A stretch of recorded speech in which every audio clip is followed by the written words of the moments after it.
कांग्रेस की भारत जोड़ो यात्रा का नेतृत्व कर रहे राहुल गांधी फुल एक्शन में दिखाई दे रहे हैं। लोगों से मुलाकात कर रहे हैं, वहीं जरूरत पड़ने पर दिल्ली में भी दिखाई दे रहे हैं और साथ ही बीजेपी पर भी वार कर रहे हैं। यात्रा के दौरान भी राहुल गांधी के बीजेपी पर हमले जारी हैं। उत्तराखंड में अंकिता भंडारी के मर्डर में जब से बीजेपी नेता के बेटे का नाम आया है, तब से तो राहुल गांधी को बीजेपी पर हमलावर होने का और ज्यादा मौका मिल गया है। वही बीजेपी पर जो बेटी बचाओ बेटी पढ़ाओ का नारा देती है, उसको लेकर भी राहुल गांधी ने सवाल खड़े कर दिए हैं।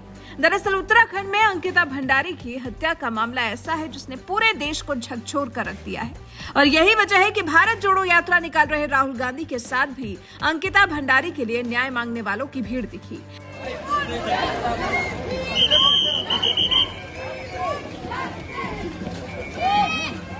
कांग्रेस के पूर्व अध्यक्ष और सांसद राहुल गांधी के नेतृत्व में पार्टी भारत जोड़ो यात्रा निकाल रही है।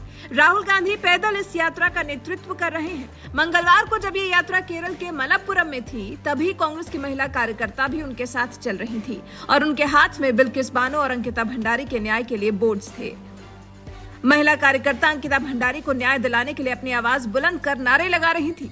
इसी दौरान एक जनसभा को संबोधित करते हुए राहुल गांधी ने बीजेपी पर बहुत बड़ा आरोप लगाया। राहुल गांधी ने भरे मन से कहा, बीजेपी की करतूतों को देखा जा सकता है। उत्तराखंड में बीजेपी नेता के बेटे द्वारा चलाए जा रहे एक होटल में एक बेटी की हत्या केवल इसलिए कर दी जाती है क्योंकि उसने खुद को बेचने से मना कर दिया था। बीजेपी महिलाओं का सम्मान किस प्रकार से करती है, ये उसी का उदाहरण है। BJP leader who ran a hotel, whose son ran a hotel, was forcing a young girl who was a receptionist in that hotel to become a prostitute. So imagine this, a leader of the BJP owns a hotel. His son is forcing a woman to become a prostitute. There are messages on her WhatsApp where she is saying, I refuse to become a prostitute. They are offering her 10,000-15,000 rupees to become a prostitute. And brothers and sisters, when this sister of ours refused to become a prostitute, she was found dead in a lake.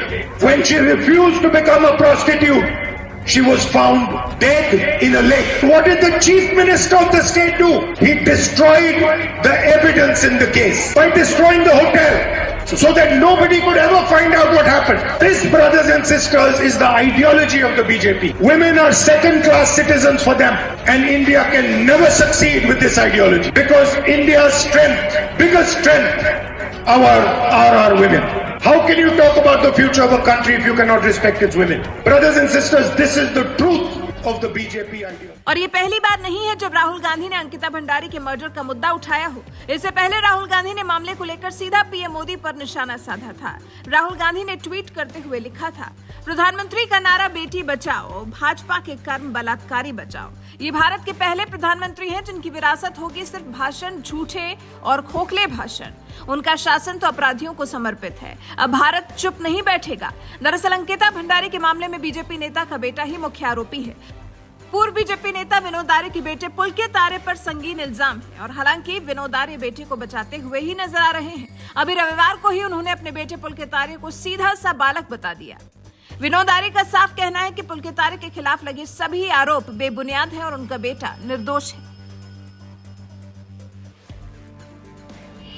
पुलकित आर्य मेरा बेटा था, लेकिन काफी दिनों से मुझसे अलग रह रहा था और हम जिम्मेदार लोग हैं और हमने ये तय किया कि जब तक जांच पूरी न हो और हमारे पद का दुरुपयोग न हो, इस कारण से मैंने कल जो है वो अपनी भारतीय जनता पार्टी के सभी पदों से त्यागपत्र दे दिया है और अब हमारे से कोई भी जांच है उसमें हम पूरा सहयोग करेंगे। हम चाहते हैं कि दूध का दूध और पानी का पानी रहे, लेकिन लगता है कि आप नहीं, ऐसी कोई हरकत कभी कहीं अपराध में कोई उसका नाम नहीं आया और अभी भी कोई ऐसी बात नहीं है, लेकिन जो भी जांच में उसमें आएगा हम उसमें सहयोग करेंगे पूरा। पहले भी बीएमएस में मुन्ना भाई उनके अपनी जगह किसी दूसरे को एग्जाम दिलवा नहीं, ऐसी बात नहीं है। वो भी इसी तरह का मामला है, ऐसी कोई बात नहीं है। को लेकर भी एक मामला आ रहा सामने, कीड़ा जड़ी को लेकर भी, कीड़ा जड़ी को लेकर भी वो नहीं भाई साहब देखो, ये तो कुछ भी कहेंगे, लेकिन ऐसा कोई बात है नहीं। मेरी जानकारी में ऐसी कोई बात नहीं आई।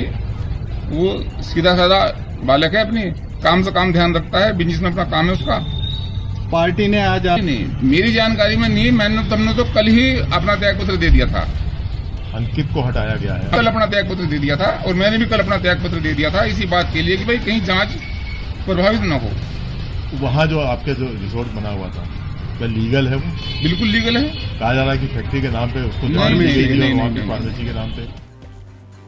हालांकि ये कोई पहला मामला नहीं है जब पुलकित किसी मामले में फंसा हो। पुलकित आर्य पर साल 2016 में भी हरिद्वार में धारा 420, 468 के तहत धोखाधड़ी का एक मुकदमा दर्ज हुआ था। लेकिन पिता विनोद आर्य का कहना है कि वो कभी भी इस तरह की गतिविधियों में नहीं रहा है।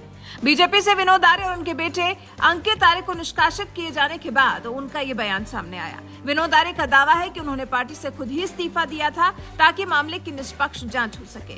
अब पुलकित के पिता विनोद आर्य सफाई कितनी भी दे लें, लेकिन फिलहाल तो उनका बेटा इस मामले में लंबा फंसता दिखाई दे रहा है। और फिर कांग्रेस जैसी विपक्षी पार्टी, देश की सबसे पुरानी पार्टी ने भी इस मामले को भुनाना शुरू कर दिया है। राहुल गांधी बीजेपी नेता के बेटे की इस गलती को लोगों को भूलने नहीं देंगे। और फिर अंकिता जैसी बेटी को खो देने वाले उसके परिजनों ने भी पुलकित को ही तो लपेटे में लिया है।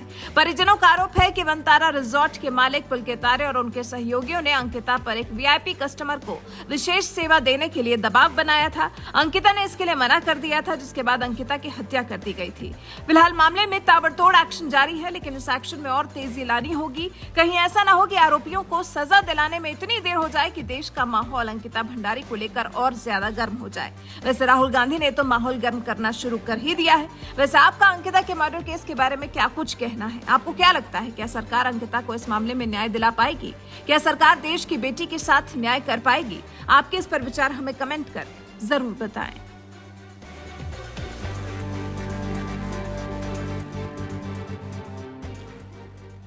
BJP leader who ran a hotel, whose son ran a hotel, was forcing a young girl who was a receptionist in that hotel to become a prostitute. So imagine this, a leader of the BJP owns a hotel. His son is forcing a woman to become a prostitute.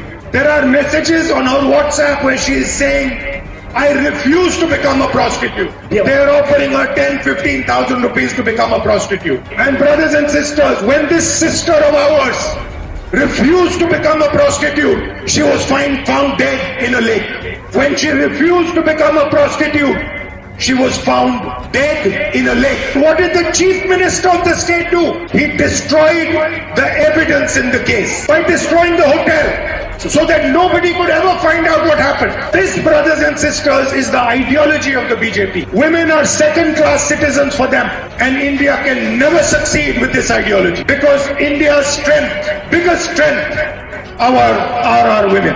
How can you talk about the future of a country if you cannot respect its women? Brothers and sisters, this is the truth of the BJP ideology.